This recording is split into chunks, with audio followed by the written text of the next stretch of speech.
Saudamos a todos os nossos queridos amigos e irmãos em Cristo Jesus. Aqui estamos para mais um estudo da lição da Escola Sabatina. Vamos orar ao Senhor. Pai querido que estás nos céus, na Tua presença estamos para Te adorar e para implorar a presença do Espírito Santo conosco ao estudarmos a Tua palavra. Que o Teu Espírito fale ao nosso coração através da lição desta semana. E que o Senhor conforte todos os corações e nos ilumine a todos para entendermos Tua palavra, escrita para o nosso conforto e para a nossa orientação nestes últimos dias. Em nome de Jesus pedimos. Amém. A lição desta semana é a número 11 e o título é Do meio da tempestade, do meio de uma tormenta. Nós sabemos que Deus, o Criador da natureza, Ele usa a natureza, Ele se manifesta também através da natureza.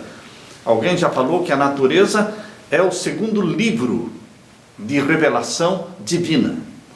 Muitos pagãos que nunca tiveram a oportunidade de ter a Bíblia na mão, de ler a Bíblia, a palavra de Deus, eles podem ler a palavra de Deus através do livro da natureza, que é um grande laboratório. Tanto a terra como o céu estrelado, estas constelações, estas galáxias, tudo fala que existe um Criador. E Deus se manifesta através dos céus. Os céus manifestam a glória de Deus, diz o salmista. Nós lemos em Êxodo capítulo 19. Êxodo capítulo 19, os versos 16 em diante, quando Deus falou com Moisés e falou com Israel através de manifestações da natureza. O verso 16 do capítulo 19 de Êxodo diz: E aconteceu ao terceiro dia, ao amanhecer, que houve trovões e relâmpagos sobre o monte, e uma espessa nuvem, e um sonido de buzina muito forte, de maneira que estremeceu todo o povo que estava no arraial. E o verso 18: E todo o monte de Sinai fumegava, porque o Senhor descera sobre ele em fogo, e o seu fumo subiu como o fumo de um forno, e todo o monte tremia grandemente, e o sonido da buzina ia crescendo em grande maneira. Moisés falava, e Deus lhe respondia em voz alta. Moisés falava, e Deus respondia em voz alta. Deus se manifestou através de relâmpagos, de trovões, de sons de buzina. Queridos, não somente com Moisés, mas Deus também falou com Elias. Abra sua Bíblia no primeiro livro de Reis, e o capítulo 19. O primeiro livro de Reis, capítulo 19, e os versos, podemos ver os versos 11 a 13. Aqui nós lemos, mais uma vez, Deus se manifestando através dos elementos da natureza. Verso 11 de 1 Reis, capítulo 19, diz: E ele lhe disse: Sai para fora, e põe-te neste monte perante a face do Senhor. E eis que passava o Senhor, como também um grande e forte vento, que fendia os montes e quebrava as penhas diante da face do Senhor.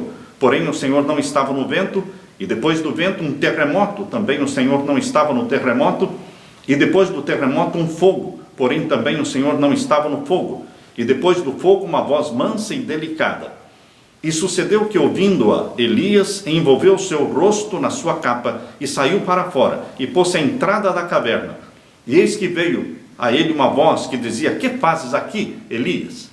Deus falou com Elias, e antes dele se manifestar, e a voz de Deus ser ouvida, Deus falou através de terremotos, de tormenta, e aqui fala de fogo, mas Deus não estava em nenhuma destas manifestações, mas depois usou uma voz mansa e delicada. Deus falou também com Jó, em Jó capítulo 38, abra sua Bíblia, Jó capítulo 38, fala que Deus se manifestou de um grande redemoinho, ou seja, de uma tormenta, do meio de uma tempestade, falou Deus com o seu servo Jó.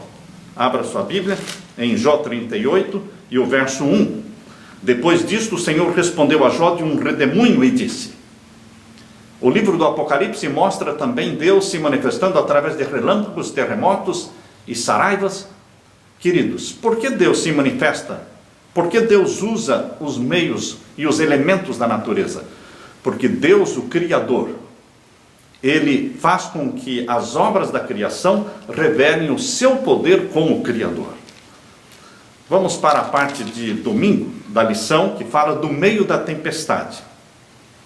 Embora Deus fale de uma forma prodigiosa, de uma forma majestosa, usando fogo, usando trovões, usando relâmpagos, Deus se manifesta como um Deus pessoal, um Deus real, um Deus próximo, o único Deus que fala com os seus filhos, fala com o seu povo e é chamado de um Deus próximo, que está tão perto de você quanto a distância de uma pequena oração. Você ora e Ele está justo aí, ao seu lado.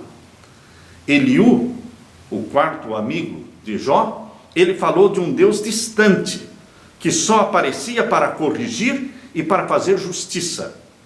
Porém, queridos, Deus apareceu e mostrou ser um Deus pessoal, interessado por você, envolvido na sua vida, na sua experiência, na sua história. Deus estava pessoalmente envolvido com Jó, mas Deus também está pessoalmente envolvido comigo e com você, conosco. Isso nos conforta, porque não é um Deus distante, não é um Deus distante do deísmo, que acredita que Deus criou e depois abandonou a criação, e não cuida da sua criação. Também não é o Deus do panteísmo, que é um Deus abstrato, é um Deus que tudo é Deus e Deus é tudo. Ou seja, no panteísmo Deus não é um ser pessoal. A árvore é Deus, a grama é Deus, enfim, tudo é Deus. Na realidade, se tudo é Deus, nada é Deus. No cristianismo, o Deus não é o do panteísmo, não é o do deísmo, mas é um Deus pessoal, próximo de você, que se comunica com você, que você ouve a sua voz, e Ele toca o seu coração, e Ele conforta, e Ele ajuda, Ele anima, Ele corrige, Ele disciplina, porque Ele ama, porque Ele é Pai, e você é filho. É esse Deus que a Bíblia nos revela. Por isso Deus falou com Jó, falou com Abraão, falou com Jacó. É um Deus que fala, não é um Deus silencioso o tempo todo. Existe na Bíblia o silêncio de Deus, e Jesus experimentou o silêncio de Deus na cruz, quando Ele dizia: Deus meu, por que me desamparaste? Ele não ouviu a voz de Deus. Muitas vezes nós atravessamos períodos difíceis na vida que nós chamamos de o silêncio de Deus, mas também existe na Bíblia, existe na minha e na sua vida, pedaços de nossa experiência que mostram que Deus é um Deus que fala, é um Deus que responde, é um Deus que aparece. Sim, queridos, a Bíblia nos ensina a grande e importante verdade de que Deus não é um Deus distante, que criou o mundo e em seguida nos abandonou. Ao contrário, Ele interage conosco intimamente. Não importam as nossas dores, os problemas e dificuldades, nós podemos ter a certeza de que Deus está perto de nós e podemos confiar nele. Repito, a distância entre você e Deus é a distância de uma curta oração.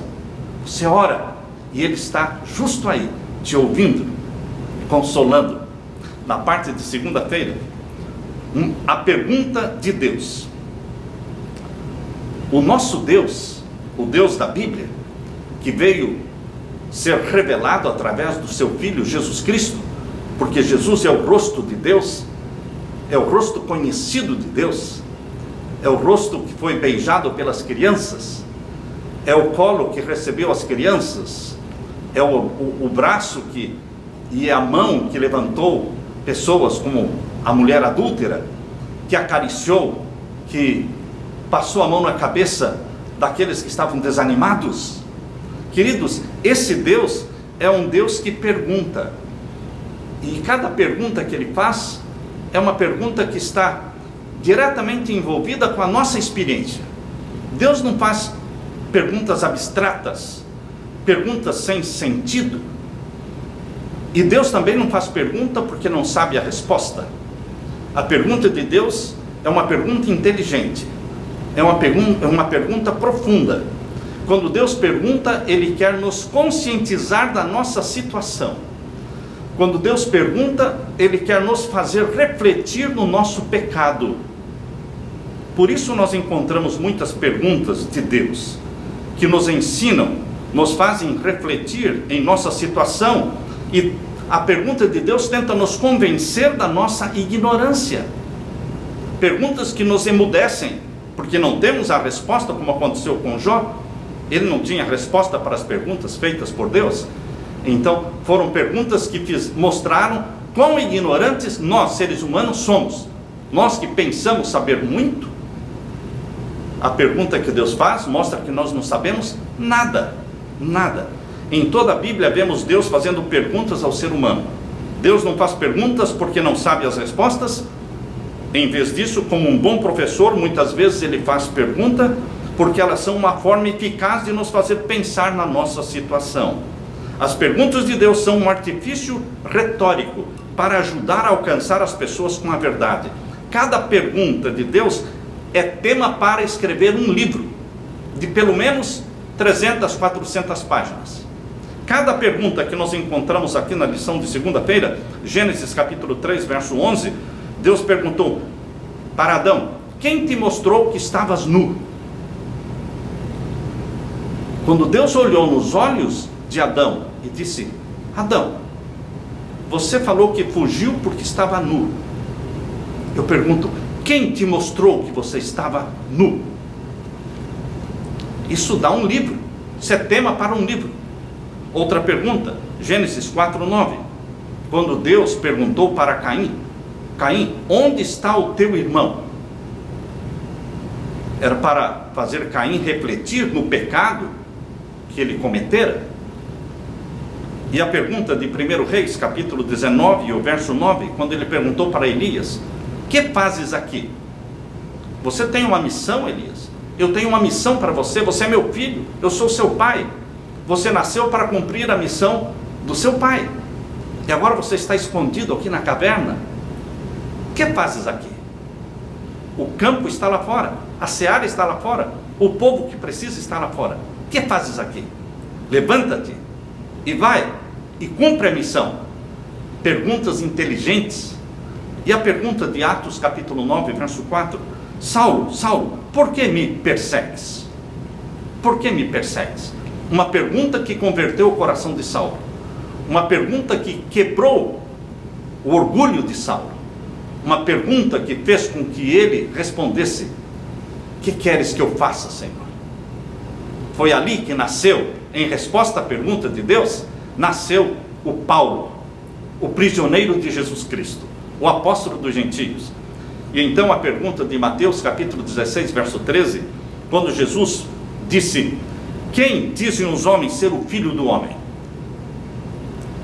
Quem estão falando que eu sou? Qual é a opinião? Quais são os comentários que o povo está fazendo sobre o Filho de Deus, sobre o Messias? Eles creem que eu sou o Messias? Ou creem que eu sou somente um outro profeta? Queridos, que dizem? E outra pergunta que Jesus fez, depois dos discípulos terem respondido: quem dizem os homens ser o Filho do homem? Jesus perguntou mais sério, disse: e vós? E vocês, meus discípulos, quem sou eu para você? Quem vocês dizem que eu sou? Perguntas que exigem uma resposta que vai trazer salvação. A resposta que você dá para a pergunta feita por Deus é uma resposta que traz salvação. Na parte de terça-feira, o Senhor como Criador.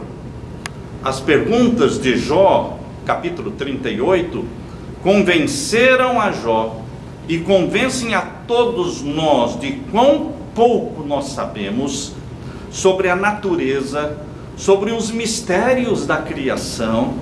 Nós usufruímos os benefícios da criação divina. Deus criou a luz, Deus criou a água, Deus criou a terra, Deus criou as frutas, a grama, as árvores, Deus criou as aves, Deus criou o homem e a mulher, Deus criou o santo sábado, e nós desfrutamos, usufruímos de todas as bênçãos da semana da criação. Mas, queridos, você já parou para pensar quão poderoso é esse Deus, que mediante a palavra que saiu da boca dele, tudo foi feito, porque o Senhor falou e tudo apareceu, Ele mandou e tudo foi criado? Sim, queridos, a criação traz mistérios, e as perguntas que Deus faz sobre a criação, aqui em Jó capítulo 38, verso 4, Deus perguntou para Jó: onde estavas tu quando eu lançava os fundamentos da terra? Em outras palavras, a terra não surgiu por acaso, de uma teoria de Darwin. Eu lancei os fundamentos da terra. É uma criação especial. E não tinha nenhum ser humano lá. Jó não estava lá, nenhum ser humano estava lá. Eu lancei os fundamentos da terra. A Bíblia é criacionista, por isso nós somos criacionistas. A origem da terra, o mar, a luz, a escuridão, são temas das perguntas de Deus para Jó. E aqui lemos: o Senhor mencionou as maravilhas e mistérios da criação, novamente através de uma série de perguntas retóricas, que não abrangiam apenas os fundamentos da terra, mas também os mistérios do tempo e até mesmo das próprias estrelas.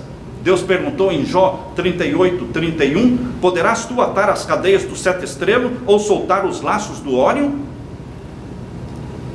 Na criação das nuvens e meteoros, Deus também se revela.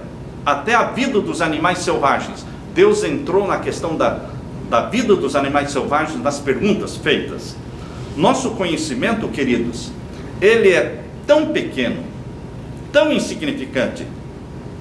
Você já parou para pensar qual é a menor partícula no universo? Qual é a menor partícula de matéria no universo? Em séculos passados, os cientistas diziam que a menor partícula era um grão de areia. Quão errados estavam. Depois, eles descobriram o átomo. E então criam que a menor partícula da matéria no universo era o átomo. Quão enganados eles estavam. Depois descobriram que o átomo, ele é divisível, e ele possui os prótons e nêutrons. E eles pensaram então: bom, os prótons e nêutrons são as menores partículas do universo. E então eles descobriram que em cada próton e em cada nêutron existem 3 quarks. 3 quarks em cada próton, em cada nêutron. E hoje os cientistas já estão com vergonha de falar que os quarks são a menor partícula da matéria. Não, eles não falam mais isso, porque já erraram tantas vezes e não querem continuar errando. Porque na realidade, queridos, dentro de poucos anos eles vão descobrir que em cada quark existem outros mistérios envolvidos. Sim, na parte de sabedoria dos sábios, de quarta-feira, a sabedoria dos sábios. A sabedoria dos sábios para Deus, diz a Bíblia, é como loucura. A loucura de Deus para os homens que não conhecem Jesus é loucura. Mas a sabedoria dos homens para Deus também é loucura. Eu quero que você abra a sua Bíblia e leia a primeira carta de Paulo aos Coríntios, capítulo 3, o verso 19. Primeira carta de Paulo aos Coríntios, capítulo 3, e o verso 19. Aqui nós lemos. Primeira carta de Paulo aos Coríntios, capítulo 3, verso 19, diz: porque a sabedoria deste mundo é loucura diante de Deus, pois está escrito: ele apanha os sábios na sua própria astúcia. As perguntas feitas por Deus deixaram Jó mudo, emudecido. A você e a mim também, porque nós pensamos saber muito e não sabemos nada. Queridos, nós lemos também na primeira carta aos Coríntios, capítulo 1 e o verso 20. Capítulo 1, verso 20. Onde está o sábio? Onde está o escriba? Onde está o inquiridor deste século? Porventura não tornou Deus louca a sabedoria deste mundo? Hoje existem cerca de 90 cientistas famosos, criacionistas. Lógico que existem muito mais do que 90 cientistas criacionistas, mas eu estou falando cientistas famosos. Existem cerca de 90 no mundo. Eu tenho um livro, que o título do livro é Em 6 Dias, in 6 Days. Esse livro tem 50 capítulos, porque foi escrito por 50 cientistas criacionistas. Você pode comprar este livro e ler este livro, vale a pena, porque cada um dos 50 cientistas escreveu um capítulo do livro, mostrando o porquê eles, como cientistas da era moderna, eles preferem acreditar na teoria da criação, que para nós, cristãos, não é uma teoria, é uma realidade, o criacionismo. Nós entendemos muito pouco. Aqui diz na lição, muitos criam que há milhares de anos, quando entendiam bem pouco sobre o mundo criado por Deus, foi somente 1500 anos depois de Cristo, 1500 anos depois de Cristo, que o homem finalmente compreendeu que o movimento do Sol no céu era o resultado da rotação no céu, era o resultado da rotação da Terra sobre o próprio eixo, e não a órbita do Sol em torno da Terra. No passado, os cientistas acreditavam que a Terra era o centro do universo e o Sol girava em torno da Terra. Mas, queridos, a Bíblia mostrou, e hoje a ciência confirma, que não é a Terra o centro, é a Terra que gira em torno do Sol. Dá a impressão que é o Sol que está girando em torno da Terra, porque a Terra gira em torno de si mesma, em torno do seu próprio eixo. E isto faz a diferença, dando a impressão que o Sol é que está girando em torno da Terra. Mas é o contrário. Eles chamam de rotação. Este movimento da Terra em torno de si mesma. E em 24 horas a Terra dá o giro em torno de si mesma. E ela gira em torno de si mesma numa velocidade incrível de 1666 km por hora. É como se fosse um peão girando numa velocidade de 1666 km por hora. Só que a Terra gira em torno de si mesma, uma velocidade incrível, mas ela também, ao mesmo tempo, está girando em torno do Sol. Por isso a Terra leva 1 ano, 365 dias, para dar a volta no Sol. E esta viagem em torno do Sol, o planeta Terra faz numa velocidade de 107.200 km por hora. Tudo se movimenta numa velocidade incrível. Rotação e translação. Queridos, isso a ciência já comprova, mas nós ainda entendemos muito pouco da criação, muito pouco. As coisas encobertas, muitas coisas ainda são encobertas. Por isso Deuteronômio 29 diz, as coisas encobertas são para o Senhor, nosso Deus, porém as reveladas são para nós e para os nossos filhos para sempre. Precisamente como Deus realizou a obra da criação, jamais Ele revelou ao homem. A ciência humana não pode descobrir os segredos do Altíssimo. Seu poder criador é tão incompreensível quanto a sua existência.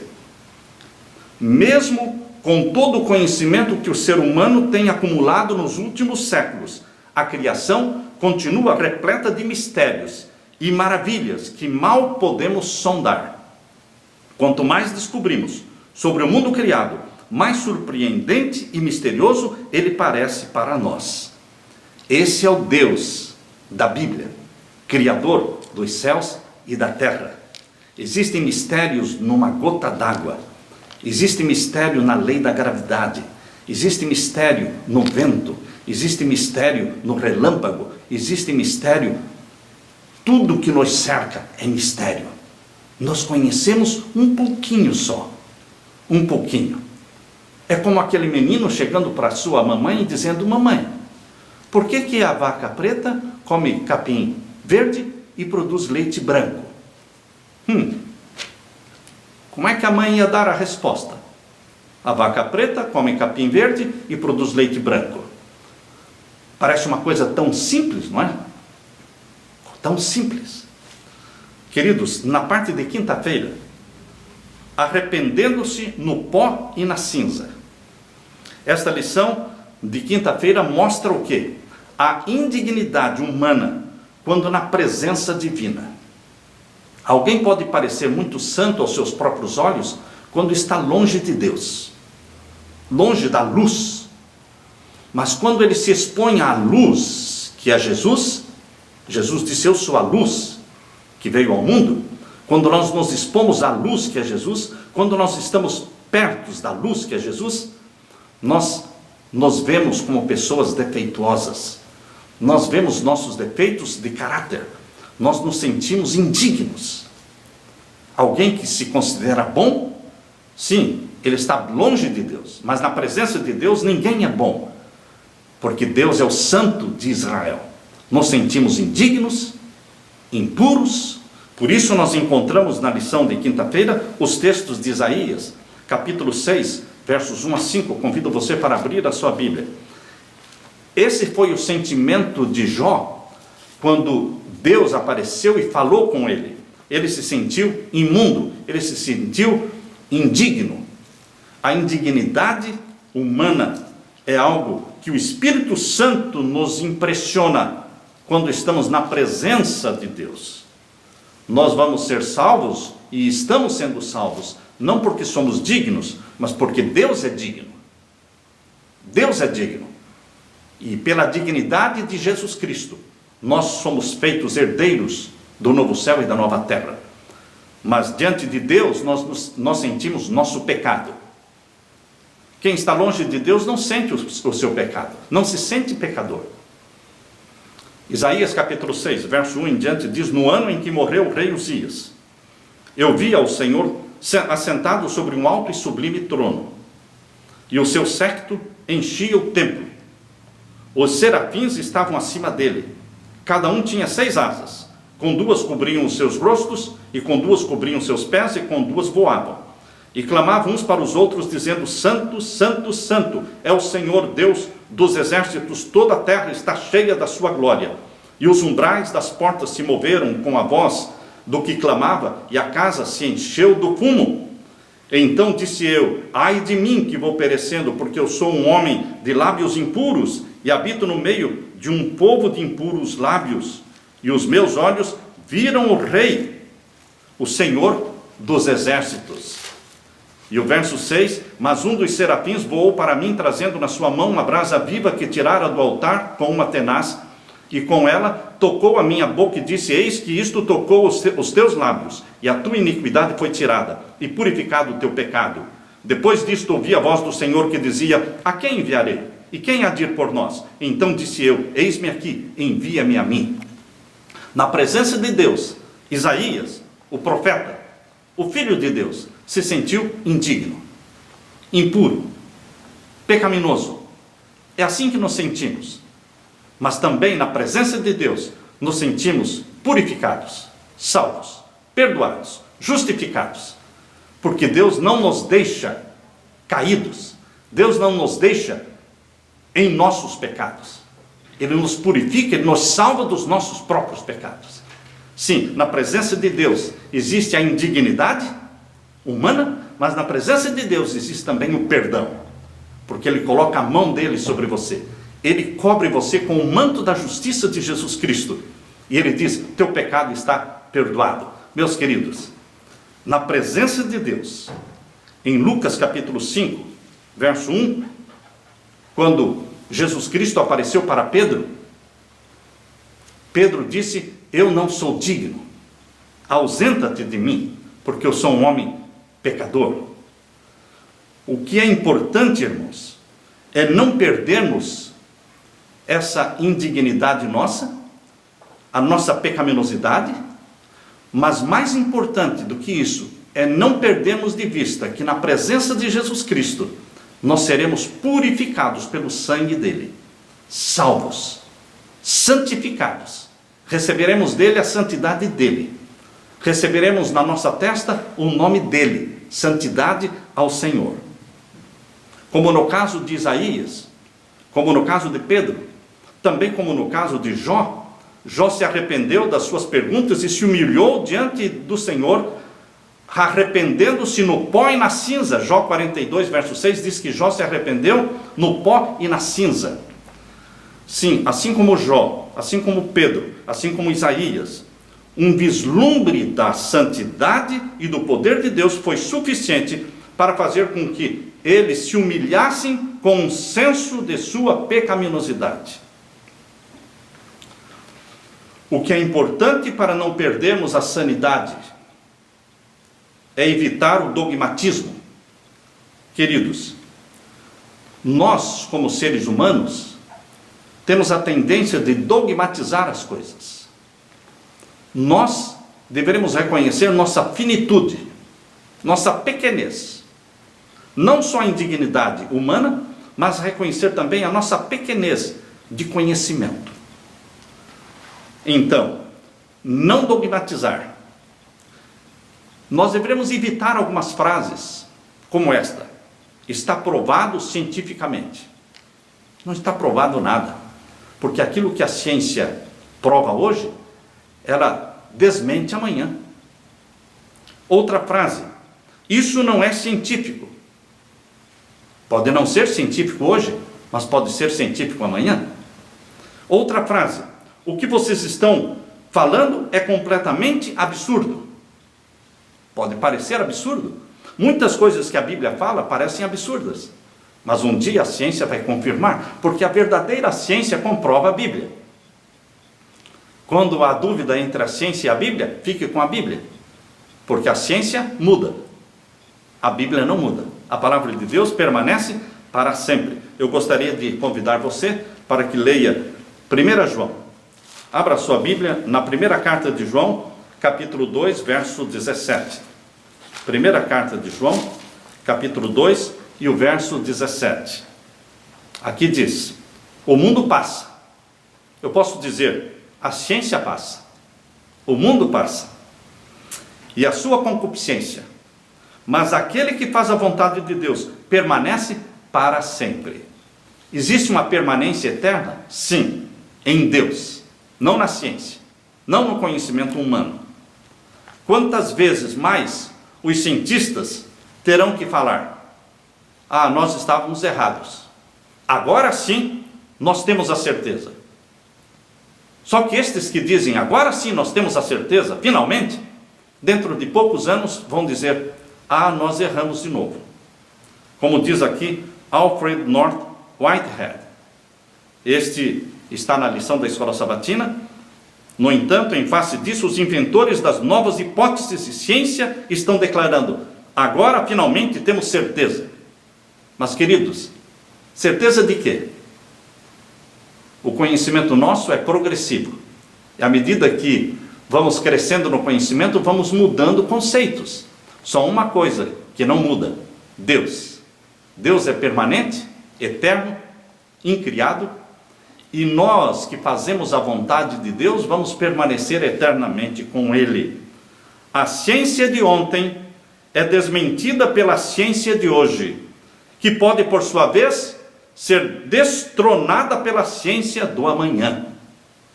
Deus permitiu que uma inundação de luz fosse derramada sobre o mundo, tanto nas ciências como nas artes. Mas quando professos cientistas tratam esses assuntos de um ponto de vista meramente humano, chegam a conclusões errôneas. Mas aqueles que deixam a palavra de Deus e procuram explicar suas obras criadas por meio de princípios científicos, estão vagando sem mapa e nem bússola em um oceano desconhecido. Os maiores estudiosos, se não são guiados pela palavra de Deus em sua pesquisa, desencaminham-se em suas tentativas de traçar as relações entre a ciência e a revelação. Os que duvidam da exatidão dos registros do Antigo e do Novo Testamento, ou seja, da palavra de Deus, serão levados a um passo a mais. Duvidarão da existência de Deus. Então, tendo perdido sua âncora, são abandonados a bater de um lado para o outro nas rochas da incredulidade. Queridos, o mundo passa, e a sua concupiscência. Mas aquele que faz a vontade de Deus, aquele que crê na palavra de Deus, permanece para sempre. Que Deus te abençoe. Você pode ser eterno, unindo-se àquele que é eterno, e permanecer com Ele para sempre, porque o plano de Deus para você e para mim é uma permanência eterna, uma vida eterna. Deus seja louvado, o Criador dos céus e da terra. Os céus e a terra manifestam a glória de Deus. Amém. Que Deus te abençoe.